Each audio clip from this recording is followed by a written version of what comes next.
교회에 나오면서 이제 처음 이제 성경을 읽게 될 때 신약의 말씀을 먼저 읽는 경우가 많습니다. 마태복음의 이제 첫 장을 딱 읽으려고 하는데 바로 알지도 못하는 이제 사람들의 족보가 이렇게 쭉 나오죠. 처음 성경을 읽는데 이제 낙호가 나오니까 지루해질 수가 있습니다. 왜 이런 족보가 성경의 첫 시작에 나올까? 문득 의문이 들어요.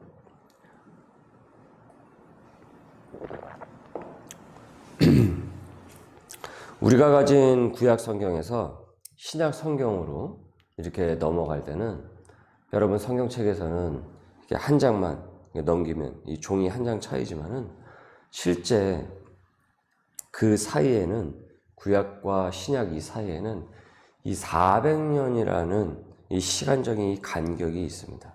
약 400년의 시간이 있습니다. 이를 이제 암흑기라고 하기도 하는데요. 그 400년 기간 동안에는 페르시아 제국의 흥망성쇠가 있었고 그 자리를 헬라 제국이 차지하다가 이제는 이제 로마 제국이 차지하게 됩니다. 그러니까 세계사적으로는 이런 기념비적인 일들이 일어났었던 것이죠. 그리고 우리가 한 번 이상쯤은 들어볼 법한 소크라테스, 플라톤, 아리스토텔레스, 그리고 그의 제자였던 알렉산더 대왕, 그 헬레니즘 문화의 전파 등등의 일들이 이 시기에 있었습니다. 하지만 성경은 그 사건을 다루지 않는다고 해서, 이 시대상을 다루지 않는다고 해서 이를 암흑기, 침묵기라고 부르기도 합니다. 아이러니하게도 세상적으로는 별의별 문명이 등장을 하고 융성기라고도 일컫게 되지만은 성경은 그 시간을 암흑기라고 부르고 있는 것입니다. 인간이 생각하는 이 융성할 법한 이 시간과 성경의 이 관점은 여러분 이렇게 다릅니다. 인간적인 시간과 시각과 성경의 시간은 이렇게 달라요.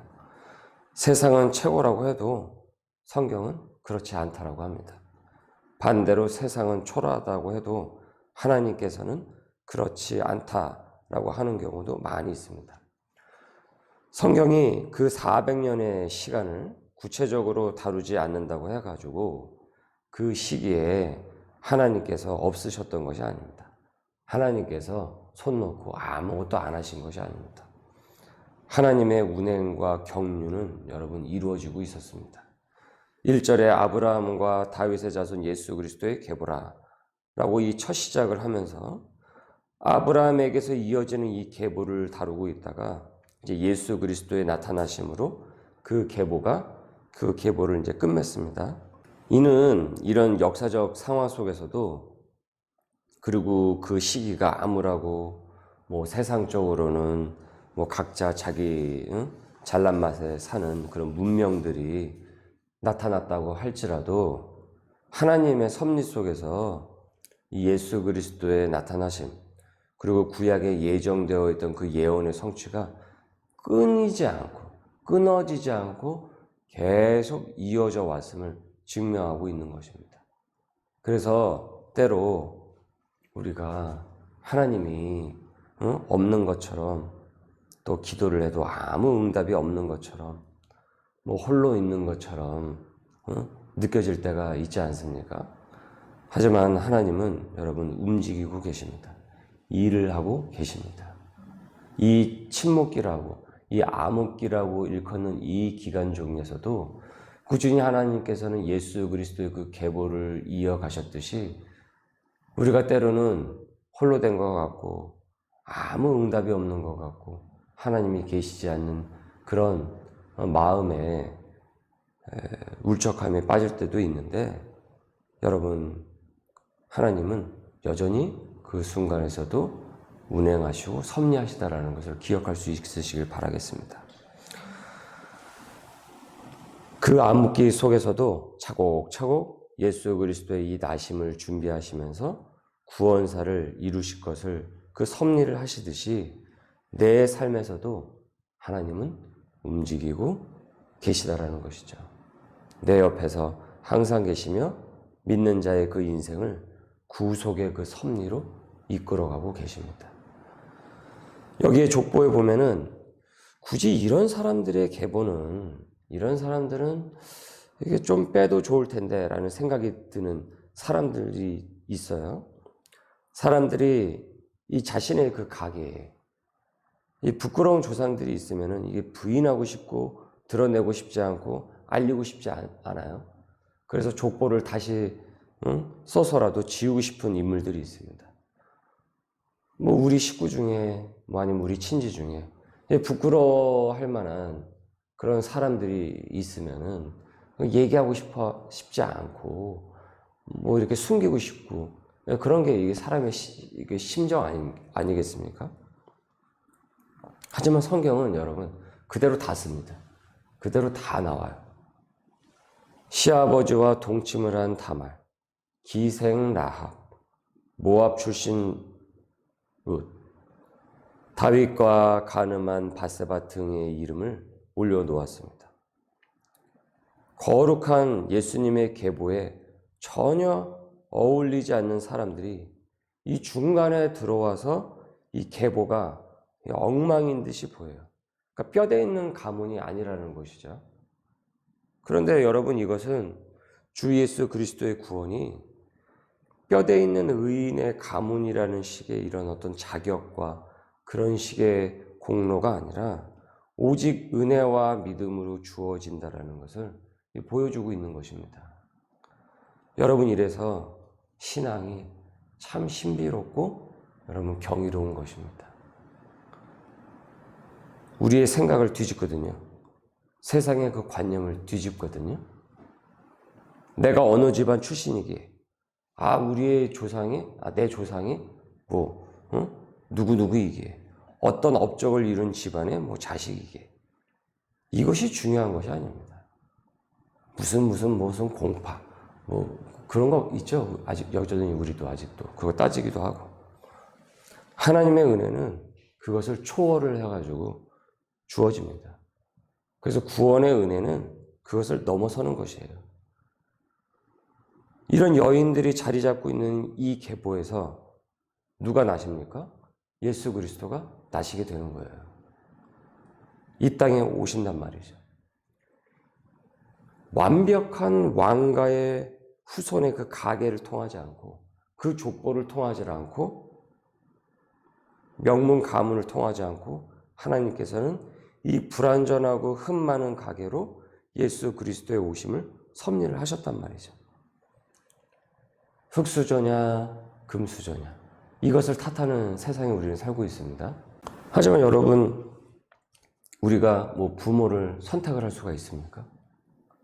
내가 태어난 그 환경을 선택을 할 수가 있습니까? 국적도 선택할 수 없어요. 내가 태어나 보니까 한국 사람이었던 것이죠. 피부색을 택할 수도 없습니다. 그거는 내 잘못이 아닌 거예요. 내가 어떻게 할 수 있는 것이 아닌 거예요. 다만 믿는 자는 그 속에서 그런 가정에서도 하나님의 섭리가 있음을 믿는 것입니다. 그런 가정 속에서도 하나님의 구원사가 이루어지는 그 은혜의 구속사를 하나님께서는 만들어 가신다라는 것이죠. 말콤 X가 백인에 대한 그 열등감으로 그 자신의 그 피부를 어렸을 때 하얗게 비누를 계속 문질러도 도무지 변하지 않는 그 피부색을 보면서 깨달아요. 자기는 결코 백인이 될 수 없다라는 것을. 그래서 그가 그 얘기를 하죠. Black is beautiful. 까만 것은 아름답다. 까만 것은 아름답다.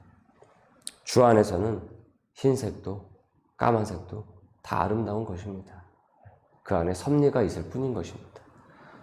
하나님의 섭리를 기억하는 자에게는 그 환경과 그 자리에서 내게 허락한 그 섭리만 있을 뿐입니다.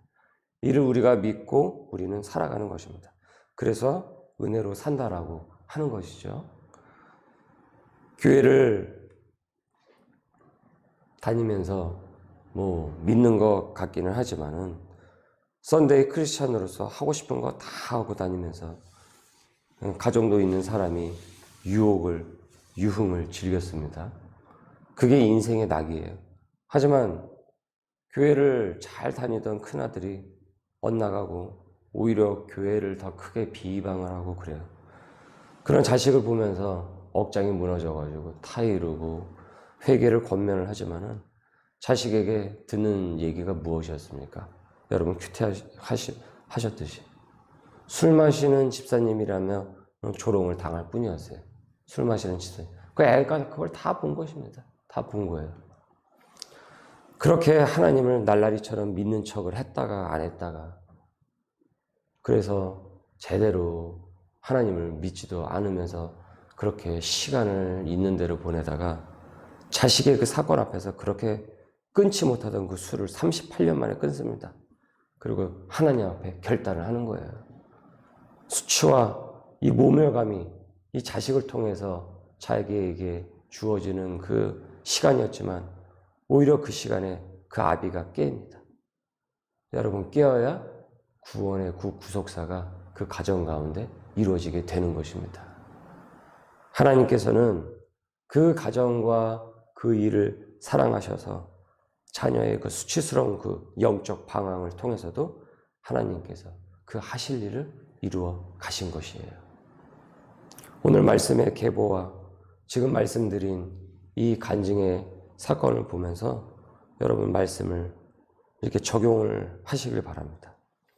어떤 환경에서도 하나님의 이 구속사의 섭리가 내 삶에서 내 가정에서 이루어지고 있음을 나는 믿고 있습니까?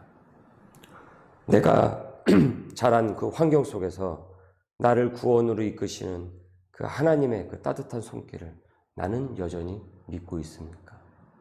올 새해에도 그 하나님의 손길이 그 구속사가 이루어지고 있음을 믿고 있습니까? 올해 새롭게 출발하는 이 새해 여전히 하나님의 구원사가 저와 여러분 그리고 우리의 교회, 우리의 그 가정에서 이루어지고 있음을 믿고 끝까지 주님을 붙들고 나아가시기를 주님의 이름으로 소망합니다. 기도하겠습니다. 은혜가 많으신 하나님 감사합니다. 오늘 저희들에게 또한 귀한 이 새벽의 말씀을 허락하여 주시고 또 한 해의 시작을 또 새벽으로 말씀을 시작하게 하심을 감사드립니다. 하나님의 그 구원의 그 역사가 우리 가정 가운데 내 삶 속에서 여전히 이루어지고 있음을 굳게 믿으며 이제는 온전히 하나님의 신앙 가운데서 머물면서 하나님의 주시는 그 열매를 받아 누릴 수 있는 복된 소명인들이 될 수 있도록 인도하여 주옵소서.